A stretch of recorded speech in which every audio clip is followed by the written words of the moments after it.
Bir zaman ayrılıp gedəsi olsam, görüp çəkərsənmi qəmi, kədəri?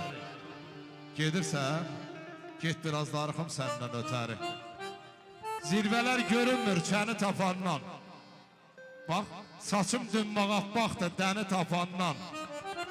Əhdə xilaf çıxdım səni tapandan. Tək tənha çəkirəm qəmi, kədəri. Gedirsən, get biraz darıxım səndən ötəri. Şair nə düşünür? Qələm nə yazır? Nimdaş libasdadır həsrəti kasıb. Öpüb, qucaqlayım, bağrıma basım. Dünyada nə varsa dərddən betəri. Getmə, getsən, darıxacam səndən ötəri. Yaşay Kemal, var ol. Getsən, darıxaram sizdən ötəri. Kemal, Siz sağ olun. Gəlsin gözəl nəğməmiz, dostlarımıza da eşq olsun deyirəm. Sen de bu güzellik Var, var. varken sana aşığım, sana aşığım. Sen güzellik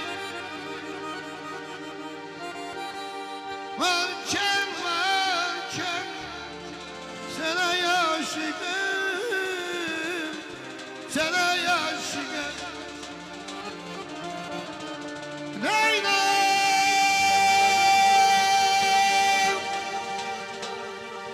benim Leyla, üstünü benzeyen, senin mesulun.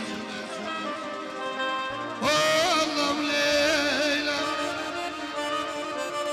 üstünü benzeyen ayağım, Aras Palas. Parmasını Allah'ım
Kaçtı